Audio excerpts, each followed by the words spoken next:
സുവർണ കഥകളിലേക്ക് സ്വാഗതം. കഥ പലായനം. എഴുതിയത് KS ശ്രീകുമാർ. അതുകൊണ്ട് ബഹുമാനപ്പെട്ട ജനറൽ, അങ്ങ് എൻ്റെ നെഞ്ചിനു നേരെ നിറയൊഴിക്കുക. സർ, കഴിഞ്ഞ ദിവസം കാതടപ്പിക്കുന്ന പൊട്ടിത്തെറി ശബ്ദം കേട്ടാണ് ജെറീക്കോയിലെ ഫ്ലാറ്റിൻ്റെ കോണിപ്പടികളിറങ്ങി ഞാൻ താഴേക്ക് കുതിച്ചത്. മുറ്റത്തെ പുൽത്തകിടിയിലൂടെ അയൽ ഫ്ലാറ്റുടമ യൂസഫിൻ്റെ കുഞ്ഞുമകൾ ഓടിവരുന്നുണ്ടായിരുന്നു. എപ്പോഴും പുഞ്ചിരിയുള്ള ആ മുഖത്ത് മറ്റെന്തോ ഭാവമായിരുന്നു കാണാൻ കഴിഞ്ഞത്. അങ്കിൾ എന്ന് വിളിച്ചുകൊണ്ട് അവൾ എൻ്റെ കൈകളിലേക്ക് വീണു. പെട്ടെന്ന് കണ്ടു അവളുടെ വെളുത്ത ഫ്രോക്കിനു പിൻഭാഗം ചോര. അവളുടെ കയ്യിൽ നിന്നു താഴെ വീണ ബാലമാസികയിൽ ചോരയുടെ ചാലുകൾ പടർന്നിരിക്കുന്നു. അവൾക്ക് വെടിയേറ്റിരുന്നു. കൈവെള്ളയിൽ കിടന്ന ആ മുഖം ഡർബനിലെ 5 വയസ്സുള്ള എൻ്റെ മകൻ മൈക്കലിൻ്റെ പോലിരുന്നു. അപ്പോഴാണ് ശ്രദ്ധിച്ചത്, ചുറ്റിലും റോഡിലുമൊക്കെയായി ആളുകൾ പരക്കം പായുന്നു. പലയിടത്തും തീക്കുണ്ഡങ്ങൾ എരിയുന്നു. വെടിമരുന്നിൻ്റെ ഗന്ധമുള്ള പുക ആകാശമാകെ വീശിയടിക്കുന്നുണ്ടായിരുന്നു. ബോംബർ വിമാനങ്ങളുടെ ശബ്ദം അലറിയടുക്കുന്നതു കേട്ട് ചേതനയേറ്റ ആ പിഞ്ചു ശരീരം ഫ്ലാറ്റിനു മുന്നിലെ പുൽത്തകിടിയിൽ ക്ഷണികമായ തണുപ്പിൽ ഏകാന്തതയിൽ ഉപേക്ഷിച്ച് സെൽഫോണും ക്യാമറയും ബാഗും പുസ്തകങ്ങളുമെടുത്ത് കടക്കാൻ തയ്യാറെടുത്തു. അപ്പോൾ അപ്രതീക്ഷിതമായി തലക്കുമുകളിൽ ബോംബ് വർഷിക്കാൻ വിമാനം ചായുന്നതു കണ്ട് ആ ശ്രമം ഉപേക്ഷിച്ച് ജീവനു വേണ്ടി സർവശക്തിയുമെടുത്തോടി മതിൽ ചാടിക്കടന്ന് ഉണങ്ങിയ ഭൂമിയിലൂടെ കുതിച്ചു. പരിഭ്രമത്തോടെ നിലവിളികളുമായി പായുന്ന ഒരു കൂട്ടം പേർ മുന്നിലുണ്ടായിരുന്നു. വെടിയുണ്ടകൾ ജീവനെടുക്കാനുള്ള ആർത്തിയോടെ പായുന്ന ശബ്ദം കേൾക്കാമായിരുന്നു. തിരിഞ്ഞു നോക്കിയപ്പോൾ എൻ്റെ ഫ്ലാറ്റും തീഗോളമായി മിന്നുന്നു. വീടുമായി ബന്ധിപ്പിക്കുന്ന സെൽഫോണും എൻ്റെ സത്യാന്വേഷണ പരീക്ഷണങ്ങളുടെയും മൂലധനത്തിൻ്റെയും എ ലോങ് വാക്ക് ടു ഫ്രീഡത്തിൻ്റെയും ബൈബിളിൻ്റെയും ഓരോ കോപ്പികളും ക്യാമറയും ഉയർന്നു പൊന്തുന്ന ആ കറുത്ത പുകയിലുണ്ടെന്ന് ഞാൻ അറിഞ്ഞു.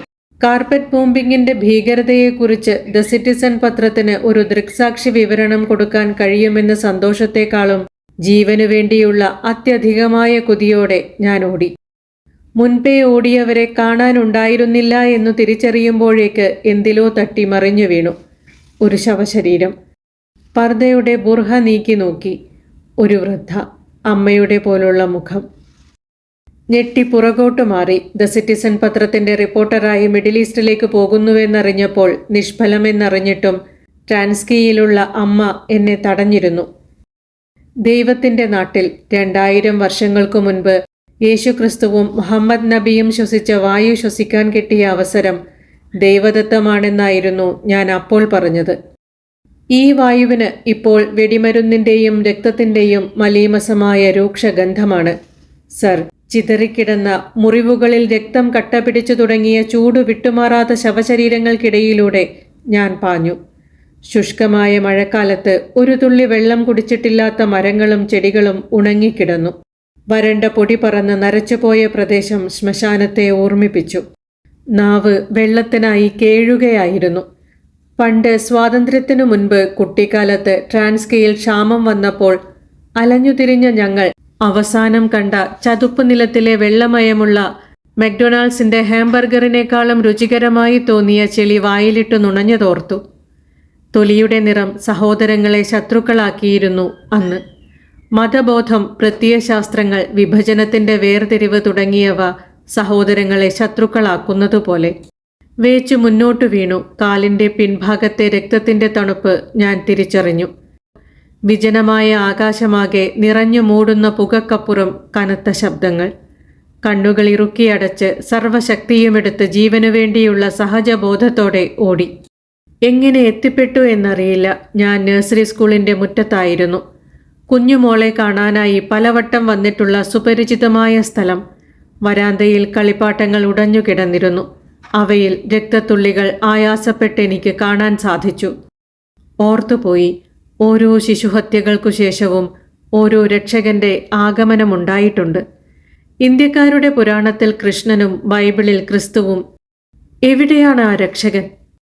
അടുത്തുള്ള തകർന്നു കിടന്ന മുറിയിലേക്ക് കടന്നത് ജീവനു വേണ്ടിയുള്ള ഞരക്കം കേട്ടുകൊണ്ടാണ്. പാതിയടഞ്ഞ വാതിലിൽ തട്ടി അകത്തു കടന്നപ്പോൾ മുന്നിൽ ആടുന്ന കയറിനു കീഴെ കുരുക്കിൽ ഒരു ജീവൻ പിടയുകയാണ്. ക്ലേശകരവും തിടുക്കത്തിൽ ഹ്രസ്വമായതുമായ തിരച്ചിലിനൊടുവിൽ കണ്ടുകിട്ടിയ കത്തി കുറുകെ വീശി കയററുത്തിട്ടു. മുന്നിൽ പിടയ്ക്കുന്ന ശരീരത്തിലെ ജീവസ്പന്ദനങ്ങൾ നിലച്ചു തുടങ്ങുന്നത് ഞാൻ അറിഞ്ഞു. കുടുക്കു കുറുകിയ കഴുത്തിൽ നിന്ന് രക്തം വമിക്കുന്നുണ്ടായിരുന്നു. വിടരുന്ന പൂമൊട്ട് പോലുള്ള അവളുടെ വസ്ത്രം ഉലഞ്ഞും അവിടവിടങ്ങളിൽ കീറിയും കാണപ്പെട്ടു. ആ മെലിഞ്ഞ കൈത്തണ്ടകളിലും ഗോതമ്പ് നിറമുള്ള നെറ്റിയിലും കവിളിലും ക്ഷതങ്ങളുടെ പാടുകളായിരുന്നു. ആ സ്ത്രീയുടെ വിളർത്ത ഞരമ്പുകളും നീലക്കണ്ണുകളും ചെറിപ്പഴം പോലുള്ള ചുണ്ടുകളും പഠനകാലത്തെ ലൂസിയെ ഓർമ്മിപ്പിക്കുമ്പോഴേക്ക് ഹൃദയവും ശരീരവും അവിടെ നിന്ന് പറിച്ചെടുത്ത് ഞാൻ നീങ്ങി. ഇടനാഴിയിലേക്കു കടക്കുമ്പോൾ കയ്യിൽ തിളങ്ങുന്ന കത്തികളുമായി 3 പേർ. അവർ മുഖം മൂടി ധരിച്ചിരുന്നു. കയ്യിലുള്ളതെല്ലാം എടുക്കടാ, ഒരാൾ അറബി ചുവയുള്ള ഇംഗ്ലീഷിൽ അലറി.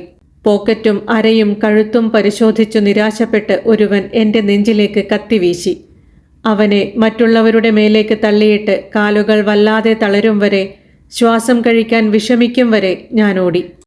അല്പം കഴിഞ്ഞ് തിരിഞ്ഞു നോക്കുമ്പോൾ അവരെ കാണാനുണ്ടായിരുന്നില്ല. മനുഷ്യന്റെ ജീനിൽ അലിഞ്ഞു ചേർന്നതാണ് സർ അധിനിവേശവും അക്രമണവും പിടിച്ചുപറിയും ബലാത്സംഗവുമൊക്കെ. അത് അവസാനം വരെയുണ്ട്. വിജനമായ തെരുവിൽ ആയാസപ്പെട്ട് കല്ലുകൾക്കിടയിൽ ഈച്ചയരിക്കുന്ന മൂക്കും വായും വ്രണങ്ങളുമുള്ള ചിതറിക്കിടക്കുന്ന മൃതശരീരങ്ങളുടെ ദൃശ്യങ്ങൾ കണ്ണുകളിൽ വീഴ്ത്തിക്കൊണ്ട് ഞാൻ നീങ്ങി. പിറ്റേന്ന് ഇതിലും വൃത്തികെട്ട് ബീഭത്സമായി ഞാൻ മരിച്ചു കിടക്കുന്നതിൻ്റെ ഡിജിറ്റൽ ചിത്രം ഡർബനിലെ പത്രങ്ങൾ ആഘോഷിക്കുന്നതോർത്ത് ചിരിച്ചു. സർ, ചെറുപ്പത്തിൽ എൻ്റെ വിനോദം ബോൺസായി വളർത്തലായിരുന്നു. അമ്മ പറയുമായിരുന്നു, വൻമരങ്ങൾ മുരടിച്ചു പോവുമ്പോൾ അവ ശപിക്കുമെന്ന്. മനുഷ്യൻ മുരടിച്ചു പോകുന്നതു കാണുമ്പോൾ ഞാൻ അറിയുന്നു സർ, അവയുടെ ശാപം എന്നിലേറ്റതായി. മുന്നിൽ കാണപ്പെട്ട കനപ്പെട്ടു ശക്തമായ എത്തിപ്പിടിക്കാനാവാത്ത മതിലിൽ വിഷമിച്ച് കയറാൻ ശ്രമിക്കുമ്പോൾ വിലാപങ്ങളുടെ മതിലിൽ കൈകോർത്ത് മകൻ മൈക്കിളിനു വേണ്ടിയും ഭാര്യ ലൂസിക്കു വേണ്ടിയും പ്രാർത്ഥിച്ചതോർത്തു.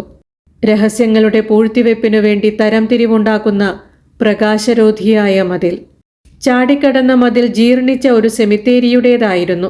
ഗ്രനേഡ് പൊട്ടിത്തെറിച്ച് മണ്ണാകെ ചിതറി എല്ലിൻ കഷണങ്ങളൊക്കെ എഴുന്നു നിന്നിരുന്നു. ജീവിക്കുന്നവരോ ജീവിക്കുന്നില്ല, മരിച്ചു കഴിഞ്ഞ് ജീവിതം ആസ്വദിക്കുന്ന മരിച്ചവരെയോ ഉറക്കുന്നില്ല, അല്ലേ സർ?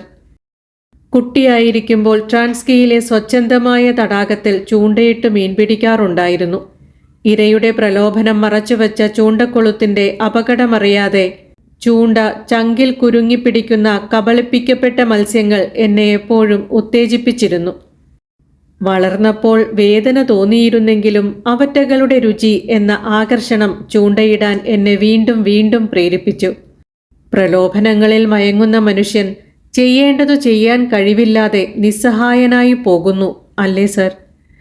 ഇപ്പോൾ മനസ്സിലാകുന്നു ജനറൽ, വിശാലവും സ്വതന്ത്രവുമായ തെളിഞ്ഞ തങ്ങളുടെ ലോകത്തേക്കു തിരികെ പോകാൻ കൊതിക്കുന്ന മത്സ്യങ്ങളുടെ പിടച്ചിലിൻ്റെ അർത്ഥമെന്തെന്ന്.